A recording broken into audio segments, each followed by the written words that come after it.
करवा चौथ। करवा चौथ की आपको हार्दिक शुभकामनाएं। करवा चौथ कार्तिक मास की कृष्ण पक्ष की चतुर्थी तिथि को करवा चौथ का व्रत किया जाता है। यह स्त्रियों का मुख्य त्योहार है। सुहागिन स्त्रियां अपने पति की दीर्घ आयु के लिए करवा चौथ का व्रत रखती हैं। करवा चौथ की व्रत कथा। एक साहूकार के 7 बेटे और एक बेटी थी। भाइयों की बहन बहुत प्यारी थी। भाई भोजन करते तो बहन के साथ लेकर करते। कार्तिक में जब करवा चौथ का व्रत आया तो बहन ने व्रत रखा। भाई जब भोजन करने बैठे तो बहन को बुलाया। बहन ने कहा, आज मेरा व्रत है, मैं चांद उगने पर भोजन करूंगी। भाइयों ने शाम को देखा कि हमने तो सुबह भोजन किया था, तब भी भूख जोरों से लग गई है। यह तो सुबह से भूखी है, इसे तो और भी ज्यादा भूख लगी होगी। ऐसा विचार कर एक भाई ने दीपक जलाकर चलनी से ढककर उसका प्रकाश दिखा दिया। बहन ने अपनी भाभीयों से कहा कि चलो दर्शन करके अर्घ दे लें।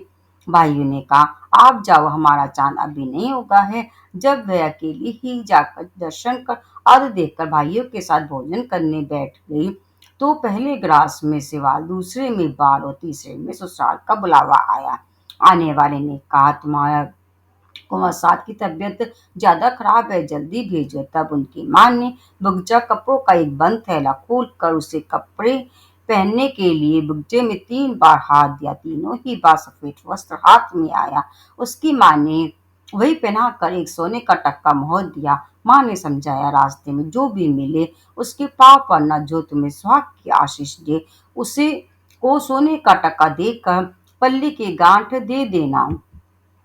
रास्ते में जो भी मिला वह उसके पैरों में पड़ती गई। सबने भाई भावजों के सुख का ही आशीर्वाद दिया। चलते चलते जब उसके ससुराल का दरवाजा आया तो दरवाजे में पड़ते ही उसकी छोटी नंद खड़ी थी। वह उसके भी पैरों पड़ी तो नंद ने उसे आशीष दी, सीली हो, सपूती हो, 7 पुत्र की माँ हो और मेरे भाई का सुख देकर। ऐसा सुनते ही बाबर ने उसे झट से सोने का टक्का दे दिया। वह भीतर गई तो सास ने पीड़ा नहीं दिया और रोकर बोली, मरा पड़ा है बेचारी। देख कर रोने लगी। लोगों ने समझाया बुझाया और उसकी क्रियाकर्म की तैयारी करने लगे, पर उसने इन सबको रोक दिया।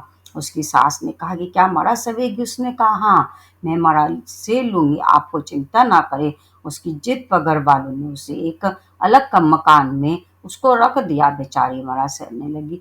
दासी आकर बासी सूखी रोटी दे जाती, उसी से अपना जीवन चलाती। मंगसिर मास की चौथ आई। बोली, करवा ले भाई प्यारी, करवा ले, दिन में चांद उगानी करवा ले, ए घनी बुखारी करवा ले। वह बोली, माता मैंने नियम बिगाड़ा तो आप सुधारेंगे, मुझे मेरा सुहाग देना पड़ेगा। चौथ माता बोली, मेरे से बड़ी पोह की चौथ है, उससे अर्ज करना। पोह की चौथ आई। उसने उससे कहा, मेरे से बड़ी माँ की आएगी। इसी तरह अपनी से अगली अगली बताती गई और आखिर में असोज की चौथ आई।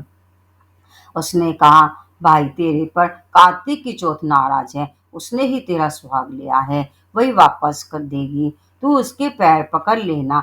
आई कार्तिक की चौथ आई। उसने गुस्से से भर कर कहा, भरत भावनी करवा ले, भाई प्यारी करवा ले, दिन में चांद उगानी करवा ले, गरीब बुखारी करवा ले। पर साहूकार की बेटी पैर पकड़कर बैठ गई। बोली, माता मेरी भूल हो गई, मैंने व्रत बिगाड़ा तो आप सुधारो। उसकी विनती सुनकर देखकर चौथ माता को दया आ गई। वह खुश हो गई। आंखों में से काजल, मुंह में से मेहंदी और मांग में से सिंदूर और टीका में से रोली निकाल कर उसकी चिटली उंगली से छिटा दिया। साहूकार का लड़का तुरंत उठकर बैठ गया और बोला, खूब नींद आई। उसकी स्त्री बोली, ऐसा भी क्या सोना, मुझे तो 12 महीने हो गए। उसने सारी बात उसे बताई। साहूकार का बेटा बड़ा खुश हुआ। उसने कहा, चौथ माता का उत्सव करना चाहिए। उसकी स्त्री ने तुरंत इंतजाम किया, करवा लिया। कहानी सुनी, चूरमा किया। दोनों पति पत्नी भोजन कर चौपर पासे खेलने लगे। दासी आई, बासी टुकड़े लेकर देखा तो दोनों चौपर पासे खेल रहे हैं। तुरंत वापस गई और उसकी सास से बोली, वे तो चौपर पासे खेल रहे हैं। साहूकार की स्त्री को विश्वास नहीं आया। झट ऊपर गई और देख कर खुश हो गई। पूछा, ये सब क्या बात क्या है? तब बहू ने सारी बात बताई। सास के पैरों पड़ी। घर में आनंद छा गया। सारी नगरी में ढिंढोरा पिटवा दिया गया कि पुरुष की स्त्री बेटों की माँ सब कोई 12 चौथ करना, 12 नहीं तो 4 तो अपने दीदो गुंडो आंख पैरों की शक्ति के लिए जरूर करें। हे चौथ माता, सबको सुहाग भाग देना, साहूकार की बेटी की तरह दुख मत देना। ये थी करवा चौथ की व्रत कथा। आप सबको करवा चौथ की हार्दिक शुभकामनाएं। करवा चौथ की कहानी सुनने के बाद गणेश जी की कहानी भी सुनी जाती है। आइए सुनते हैं गणेश जी की कहानी। एक अंधी बुढ़िया हुआ करती थी जिसके एक बेटा और बहू थे। वह प्रतिदिन भगवान श्री गणेश जी का पूजन क्या करती थी, बुढ़िया माई की पूजा से खुश होकर एक दिन भगवान श्री गणेश ने बुढ़िया माई को दर्शन दिए और कहा कि मैं तुम्हारी निस्वार्थ पूजा से बहुत खुश हुआ हूँ।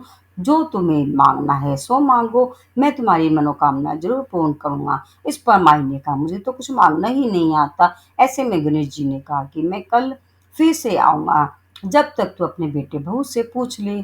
ऐसे में बुढ़िया माई ने अपने बेटे से पूछती है तो बेटा बोलता है कि माई धन मांग ले। वहीं बहू से पूछती है तो बहू बोलती है कि पोता मांग ले। बुढ़िया माई बोलती है ये तो अपना अपना देख रहे हैं। ऐसे में वह पड़ोसियों से पूछती है तो पड़ोसी बोलते हैं कि माई तेरी कुछ समय की जिंदगी है, तो तू धन और पोते का क्या करेगी। तू एक काम कर, तू अपनी आंखें मांग ले जिससे बची हुई जिंदगी आराम से बिता सके। इस पर बुढ़िया माई बोली कि ऐसा क्या मांगू जिससे मेरी भी इच्छा पूरी हो जाए और मेरे बेटे बहू का भी मन दुखी ना हो। अगले दिन भगवान श्री गणेश प्रकट हुए और बुढ़िया माई से मांगने के लिए कहा, जिस पर बुढ़िया माई ने कहा कि हे विघ्नहर्ता, अन्न देवो, धन देवो, निरोगी काया देवो और अमर सुहाग देवो, दीदा गोरा देवो, सोने के कटोरे में पोते को दूध पीते देखो, अमर सुहाग देवो और समस्त परिवार को सुख देवो और आपके श्री चरणों में मुझे ध्यान स्थान देवो।